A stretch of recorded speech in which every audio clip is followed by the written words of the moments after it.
A Chinese official forced into a mental hospital for supporting democracy. Now she's facing a life sentence, her daughter calling for help to save her. The U.S. is ramping up challenges against China's coercion in the South China Sea. An analyst says it signifies the U.S. confrontation against China is now expanding beyond trade and diplomacy into the military field. Floods in the basin of China's largest river, the Yangtze River, are drawing attention. Now locals are sounding the alarm over flooding in another river. A Chinese web censor learned the value of free speech and democracy. He exposes the inside story of the CCP's complex system of internet censorship. Last time he talked about the censorship behind TikTok. This time he moves on to Hong Kong. And presumptive Democratic candidate Joe Biden under the spotlight after he quoted China's former communist leader Mao Zedong. His comments came during a virtual fundraiser Monday night. Welcome to China in Focus. I'm Tiffany Meyer. Floods in the basin of China's largest river are drawing attention. Now locals are sounding the alarm over flooding in another river. According to Chinese media reports, a new round of rain is set to hit the Yangtze River basin, as well as areas that the 1,000-mile-long river flows through. On top of that, flooding is also forecast to strike the Huaihe River basin. As a result, China's Central Meteorological Observatory has issued a severe storm warning for 9 provinces and special districts. Affected areas include the southwestern province of Sichuan, the special district of Chongqing, the western province of Shanxi, the central provinces of Henan, Hubei, and Anhui, the eastern province of Jiangsu and Zhejiang, and the special district of Shanghai. According to the observatory, torrential rains have been battering the regions since Wednesday. Forecasters predict that there may be a significant flooding process in the upper reaches of the Yangtze River. The authorities are also warning of significant flooding in the Huaihe River. The water level in the upper portion of the river is now close to the overflow point. Huaihe River is located between the Yangtze River and the Yellow River. It's over 600 miles long, and its watershed area covers more than 100,000 square miles. Elsewhere, Taihu Lake's water level is also on the rise. It currently exceeds its warning line by 2 feet. It's the third largest freshwater lake in China, covering 900 square miles. Since June, torrential rains and flooding have drenched almost 30 provincial-level regions in China. The downpours have affected nearly 40 million people and caused billions of dollars in damages. Farms and villages have been flooded, dams, houses, roads, and bridges have been washed away. Yet no senior Chinese Communist Party officials have visited the affected regions in more than a month. China's premier made the first visit to an affected city in northwestern Chinese province Guizhou on July 6th. But the area wasn't one of the worst hit. Communist Party leader Xi Jinping never appeared in the floods-affected areas. Beijing has allocated a total of $44 million for flood disaster relief. Based on the official figure that close to 40 million have been impacted, that equals less than $1.50 of relief funding per victim. Not to mention, this money will not be directly distributed to people. Instead, it's earmarked for restoration projects. Following recent reports of skyrocketing pork prices, other foods are now becoming more and more expensive too.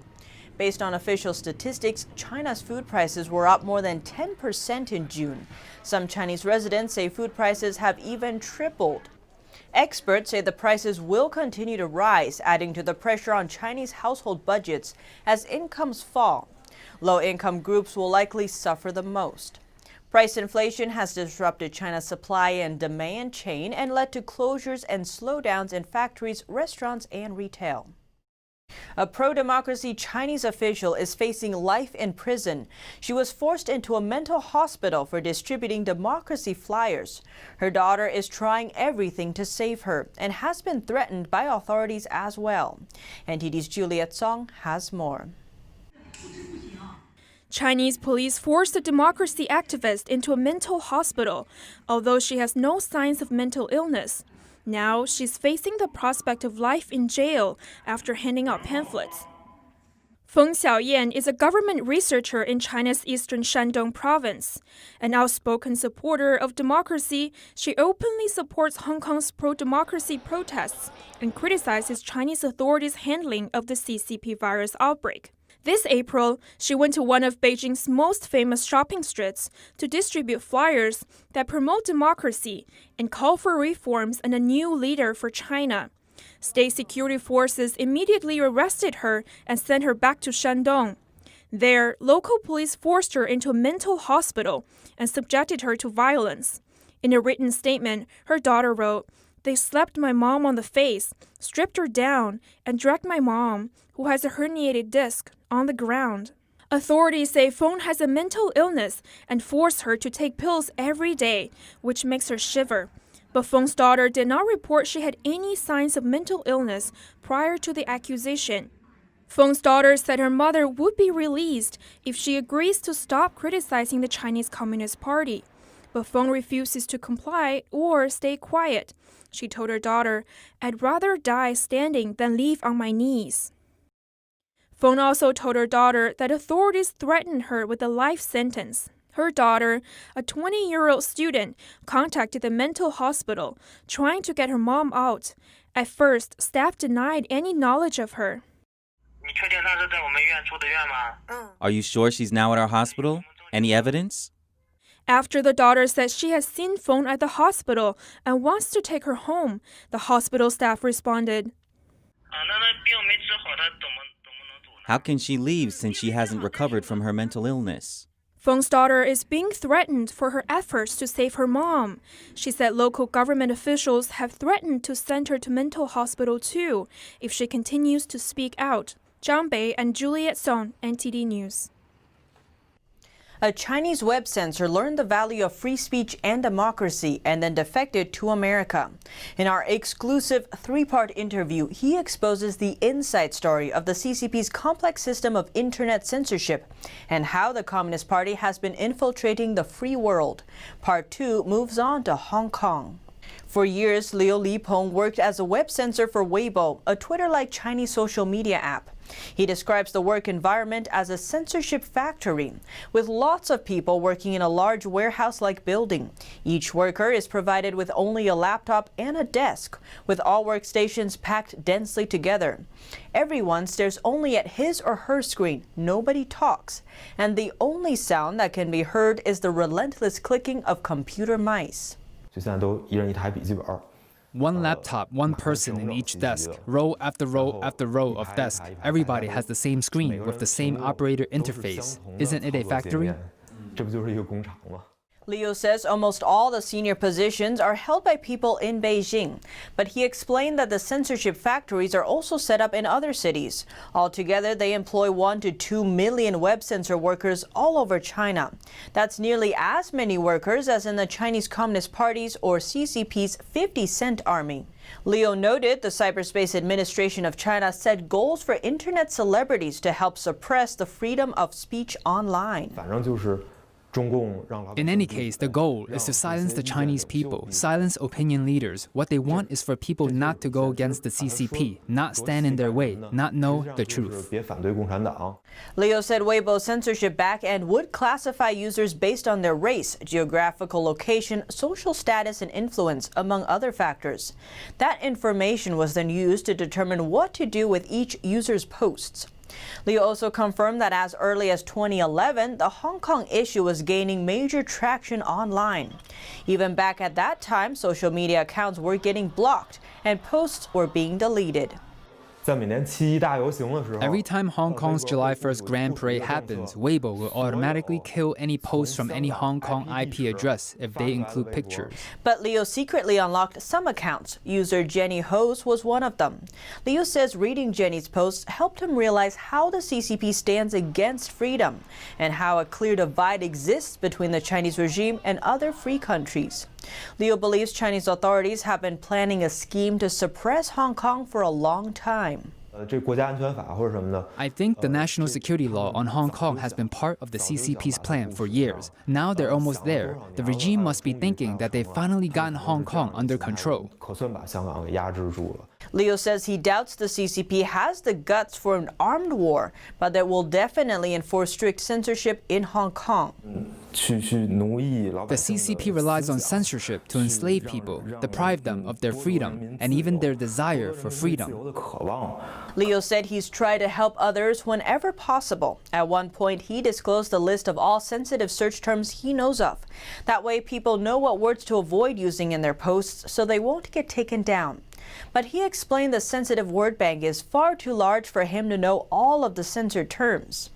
Liu said his talks with Jenny have always inspired him and that he purposely wore a pro-Hong Kong t-shirt for his interview.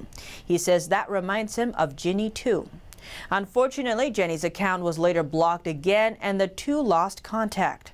Liu says he has a message for Hong Kongers amid their fight for freedom and is hoping to use our platform to reach them.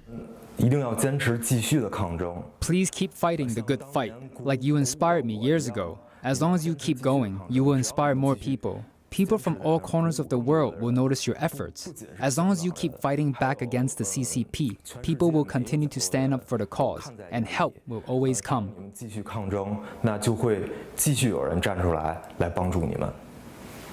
In Hong Kong, a group of 16 young people have secured 12 candidate slots in their primary elections. But the Chinese regime has deemed the vote illegal.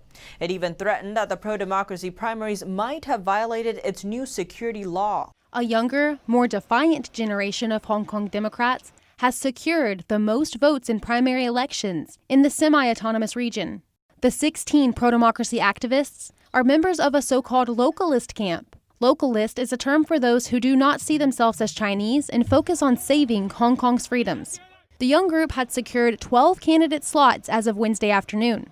The success of the young contenders in the primaries comes amid widespread resentment of a national security law that the Chinese Communist Party imposed last month. But Beijing denounced the vote as illegal and warned it may have violated the new security law, which, when violated, can lead to life in prison. The localists talk of resistance and saving democracy. Pro-democracy activist Joshua Wong says it's important for all pro-democracy groups to work together. With the crackdown from Beijing, we have no room and any chance to have any fragmentation. It's time for us to enhance solidarity and unity. Wong also mentioned that President Trump signed the Hong Kong Autonomy Act. He asked for other countries to follow his lead if the CCP doesn't stop its crackdown on Hong Kong. Some Hong Kongers hope for independence but do not speak of it openly. They are scared their free speech might fall foul of the new security law, which could ultimately lead them to prison. The primaries set the stage for a battle with pro-Beijing politicians for control of the city's legislature. The election for the 70-seat assembly will take place on September 6th. The U.S. is making its boldest challenge yet against China's coercion in the South China Sea. An analyst says it signifies the U.S. confrontation against China is now expanding beyond trade and diplomacy into the military field. State Secretary Mike Pompeo said that the United States will support countries that believe China has violated their maritime claims in the South China Sea. And we will support countries all across the world who recognize that China has violated their legal territorial claims as well, or maritime claims as well. And we'll go provide them the assistance we can, whether that's in multilateral bodies, or whether that's in ASEAN, whether that's through legal responses. We'll use all the tools we can. A top U.S. diplomat also said on Tuesday that Washington could sanction Chinese officials and enterprises involved in China's coercion in the region, saying nothing is off the table. This came after Pompeo announced on Monday that Beijing's expansive claims across most of the South China Sea were completely unlawful. International law says that every country can claim up to 200 nautical miles for activities like drilling and fishing, and the rest of the area should be international water. But Beijing claims China reaches as far as 1,200 miles from the south of the mainland, including areas very close to the coast of Malaysia, the Philippines, and Vietnam. In 2016, a ruling by the Hague International Tribunal concluded that there were no legal basis for China's claim to the territory. But Beijing refused to abide by the court's decision and continued to build man-made islands and militarize them. For years, the U.S. has navigated its warship through the area to show that it is not recognizing China's claims, yet America had remained neutral on the conflicting claims to sovereignty and has not stopped China's expansion in the area. A commentator on China affairs said that the new announcement marks a significant change. If the U.S. government openly acknowledges that the 2016 ruling is legitimate, then all the actions by the Chinese Communist Party that violates the ruling would be seen as illegal. In theory, the U.S. military can take action against these CCP activities. He said now that the U.S. is willing to enforce the 2016 ruling, it might do more than just ensuring the freedom of navigation. And it's possible that the U.S. will block and cut off supplies of some China-claimed islands. He said the policy change shows a significant difference between how the U.S. looks at the Chinese regime compared to 4 years ago. We know that 4 years ago the U.S. was under the Obama administration. At the time, the strategies towards the CCP were still inherited from previous administrations. It was still trying to actively engage with the CCP, and the U.S. saw China as a strategic partner. The 2016 ruling also came when the U.S. was months away from the 2016 presidential election. At that time, if you want the U.S. to take the risk of a military conflict with Communist China in order to enforce the arbitration result, with that kind of background, it is rather impractical and also rather impossible. But now the situation is different. A 2018 speech by Vice President Mike Pence started the administration's open confrontation against China's misbehaviors. And the White House report last month marks an official change in the U.S. policy on China from engagement to competition. Tang said the policy change on the South China Sea expanded the fields in which the U.S. confronts China. So it's going to be not just in the diplomatic area or on trade.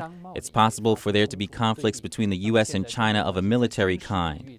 The risks of small-scale open fires will increase rapidly. I think that's because of U.S.-China relations. The conflict between the totalitarian system represented by the CCP and the liberal democratic systems represented by the U.S. has escalated to a point where even the peace and calmness on the surface can no longer be maintained. The South China Sea area is of great global importance. Nearly a third of the world's maritime trade passes through this area of water. It is the lifeline for important U.S. allies like Korea and Japan, who import over 90% of their crude oil through this route. Meanwhile, beneath the ocean is buried over 10 million barrels of oil and almost 200 trillion cubic feet of natural gas. U.S. aircraft carriers have recently held joint drills in the region as a show of force. And on Tuesday, a U.S. warship sailed through the contested water near a network of man-made islands militarized by Beijing. Penny Zhou, NTD News. Joe Biden under the spotlight after he quoted China's former communist leader Mao Zedong. His comments came during a virtual fundraiser Monday night. Biden said on the call he wanted to cite an old Chinese proverb, "Women hold up half the sky." That quote was first presented by Mao in a bid for gender equality. The ensuing purges and policies under Mao's rule led to the deaths of tens of millions of Chinese. Biden was reportedly speaking about the economic fallout from the pandemic hitting women's industries. He said for the first time an economic crisis is hitting industries dominated by women. The Biden campaign didn't respond when asked whether Biden knew the quote's origin. China responded to British Prime Minister Boris Johnson's ban on Huawei's 5G. China's foreign ministry spokeswoman said the move was disheartening and would hurt further investment. The UK announced on Tuesday it would ban British telecoms networks from buying Huawei 5G kits, adding Huawei must be stripped from UK's 5G networks by 2027. This comes after U.S. sanctions on Huawei. The British Cybersecurity Center says Huawei's equipment is no longer safe to use. China's foreign ministry spokesperson called the claims groundless, adding there would be negative implications. President Trump, meanwhile, welcomed the UK's move, adding he was responsible for Johnson's decision. Secretary of State Mike Pompeo says the tide has turned against Huawei's 5G network. He said other countries are now viewing it as a security threat. Pompeo is happy with the UK's decision to remove Huawei from the networks by 2027, but he said to do so sooner would be better. Good morning, everyone. I want to start by marking... Secretary of State Mike Pompeo says he is pleased to see the UK and other countries changing their stance on the Chinese telecom giant Huawei and its 5G infrastructure. In his statement to reporters, he highlighted the work the U.S. has done in the last year to awaken other nations to the security threat Huawei poses. The tide is turning. I remember questions from you all a year and a half ago that said, oh my goodness, it's just the United States. I think the work that's been done and the work that we've enabled to be done all across the world is now making clear to everyone, and that there is a real security risk. Now every nation is simply asking the question, how do you do it? What are the commercial impacts? In December, British politicians alleged Huawei developed a public security cloud that makes repression and control of Uyghur Muslims possible, under the guise of what the company's director calls smart policing. The State Department said it will impose visa restrictions on certain employees of Chinese tech companies like Huawei that provide material support to regimes engaging in human rights violations. Pompeo went on to reference Chinese sanctions on American defense company Lockheed Martin. The company assisted Taiwan's $620 million upgrade to their Patriot surface-to-air missile systems. The policy of the arms sales that we made to Taiwan, I regret that the Chinese Communist Party chose to make that threat against Lockheed Martin. It's not the first time they've chosen to do that to an American contractor who was working on a program that was between the United States and Taiwan. A Chinese company has reportedly been a supplier of parts to Lockheed Martin's F-35 fighter jets. Beijing could restrict the sale of those parts. Pompeo hopes the Chinese regime will reconsider these sanctions and not follow through on them. Kevin Hogan, NTD News. A tweet by U.S. Secretary of State Mike Pompeo showing his dog surrounded by her toys has led to speculation over whether he is trying to send a message to the Chinese government. The tweet has ignited attention because one of the toys is Winnie the Pooh, which is a nickname for Chinese leader Xi Jinping. Pictures circulated in 2013 comparing the body shape of President Xi to the cartoon bear. They gained international awareness mostly because the CCP banned everything related to Winnie the Pooh after the pictures surfaced. It's difficult to remove harmless content such as the innocent bear without attracting ridicule, so the nickname quickly caught on. In recent months, Chinese netizens have not missed out on an opportunity to lash out at the Secretary of State. But given that Twitter and Winnie the Pooh references are blocked in China, it is unlikely that this image has filtered through onto Chinese platforms. Chinese video sharing app TikTok has been fined for mishandling children's data in South Korea. The fine comes amid growing concerns about users' privacy. The company was charged over $150,000 by Korea's Communications Commission. According to the KCC, Korea's media watchdog, the app collected data from users 14 years old or younger without consent from legal guardians. The Chinese-based company also failed to inform users that their personal data was being transferred overseas. The move comes after the U.S. said last week it was considering banning Chinese social media apps, including TikTok. Similar trouble with Chinese media apps has also risen in India. The Indian government has asked Chinese companies to answer close to 80 questions about apps that are banned by New Delhi. The near 60 banned apps include TikTok and Alibaba's UC browser. Questions ask whether the companies censored content, worked on behalf of foreign governments, or lobbied influencers. India's Information Technology Ministry has given the companies 3 weeks to respond. Unspecified follow-up action will be taken later. The move comes after India banned dozens of Chinese apps last month. The ban followed a border clash between soldiers from the two countries, which left 20 Indian soldiers dead.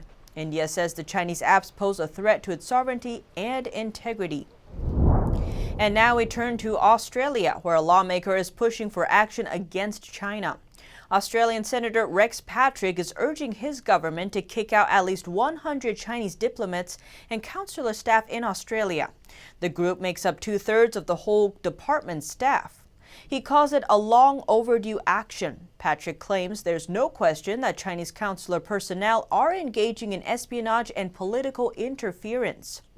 The relationship between Australia and China has been deteriorating after Australia led international calls for an inquiry into the virus origin and Australia's response to new national security laws in Hong Kong. Beijing is warning Chinese students and tourists about what it calls the risk of staying in Australia. The regime has also penalized beef and barley exports from down under. An experimental vaccine for the CCP virus seems to be safe so far. It's also produced antibodies in all 45 healthy volunteers, and the study is still in its early days. The first COVID-19 vaccine tested in people showed early, promising results on Tuesday. Biotech firm Moderna was the first to start human testing of an experimental vaccine for the coronavirus in March. U.S. researchers reported that this early-stage study found the vaccine was safe and induced immune responses in all 45 healthy volunteers. Top U.S. infectious disease expert Anthony Fauci called the results good news. His researchers developed Moderna's vaccine candidate, and he says it produced, quote, reasonably high levels of antibodies. Another positive outcome was the lack of serious side effects. However, more than half of the participants reported moderate reactions like fevers, headaches, and chills. The team says these were more likely to occur after a second, larger dose and in people who got the trial's highest dose. When injected into people, Moderna's vaccine instructs cells to make proteins that mimic the outer surface of the coronavirus. The body recognizes this as a foreign invader and mounts an immune response against it. The federal government is supporting Moderna's vaccine with nearly $500 million and has chosen it as one of the first to enter large-scale human trials. Moderna started its Phase 2 trial in May and expects to begin a Phase 3 trial at the end of this month. It will be conducted in some 30,000 volunteers. The pandemic is causing virus-wary kitchens to turn to technology for assistance. Robots that can cook. From flipping burgers to baking bread are growing in demand as a way to put some distance between workers and customers. In times of a global pandemic, robot cooks may shift from being a novelty to a necessity. There have already been numerous outbreaks among restaurant employees and patrons. Blended sells a robot kiosk that makes a variety of fresh smoothies. Their CEO said that robots are needed in order to serve food in a safe way. Also, this is the only way you can actually offer a completely contactless and safer experience to consumers. He added that if another pandemic were to happen, restaurants could keep serving food by using robots like the one his company produces. Starting this fall, the White Castle burger chain will test a robot arm that can cook burgers, French fries, and other foods. The robot, dubbed Flippy, is made by Pasadena, California-based Miso Robotics. Robots offer safer cooking environments. They keep speed and production going, especially when you're in a reduced staff environment. Jordan says fast food restaurants are already having trouble finding workers, due in part to a shrinking population of young workers. Flippy currently costs $30,000 with a $1,500 monthly service fee. By the middle of next year, Miso hopes to offer the robot for free, but charge a higher monthly fee. A forest school in Italy is betting on the outdoors. The owner thinks forest schools could help create a new normal for education during the virus outbreak.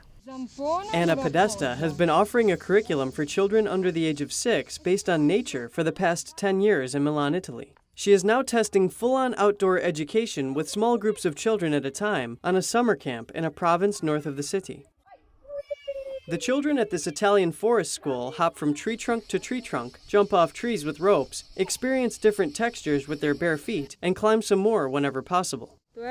Numbers and letters are also taught, but entirely through play. Forest school educator Podesta believes nature can teach resilience, patience, and many other skills. The outdoors allows us to reinvent ourselves. The outdoor environment is continuously changing. It forces everyone to think on their own 2 feet on a daily basis. She says the outdoors teaches children how to deal with uncertain environments and builds confidence in finding solutions, something she says is important during these times of the pandemic. Children from ages 0 to 6 are welcome to spend their days outdoors, rain or shine.